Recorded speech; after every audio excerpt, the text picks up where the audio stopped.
Hi, in this video I'll be demonstrating how to replace the battery in a Subaru key fob. The first step is to press down on this platform over here. So I press it down and I can release the key. You will have to pull quite firmly to get the key out. You can also use your nail to just press that down. You can put a flat screwdriver in there and then just twist it, and then this cover comes off. While not recommended, you can also use the key to pop off this back cover. I insert the key and then I twist, and there the back cover comes off. Just remember, when peeling off the back cover, keep this horizontal because the circuit board inside, it is loose and it can just fall out. If you open the cover and this happened, it's not a problem. All you need to do is thread the spring in there like that. There's a raised plastic pin. The spring goes over that raised plastic pin.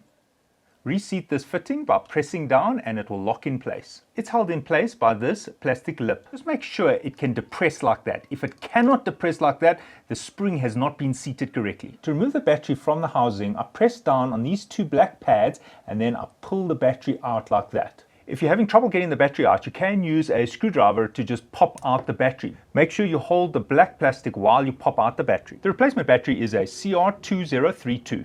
Holding the edge of the battery, I push it inwards and then press down. Make sure the battery is held in place by these four lips. If there's any dirt in your key fob frame, just blow it out, or take an old toothbrush and just clean around the sides to remove any dirt. The battery is towards the bottom side. And make sure the circuit board sits on the inside of the rubber seal that travels all the way around. Check the back cover is free of any sediment, give it a wipe if need be. While in a horizontal orientation, place the cover back onto the fob. Notice this silver piece here coming through the hole. Using a balanced force, I press down. Quickly inspect the key fob that it is sealed all the way around. Before inserting the key, just make sure that this can depress nicely. Insert the key into the key fob and you should hear a definitive click. Try to pull the key out, it should be locked in place. Test each button. Thanks for watching and cheers.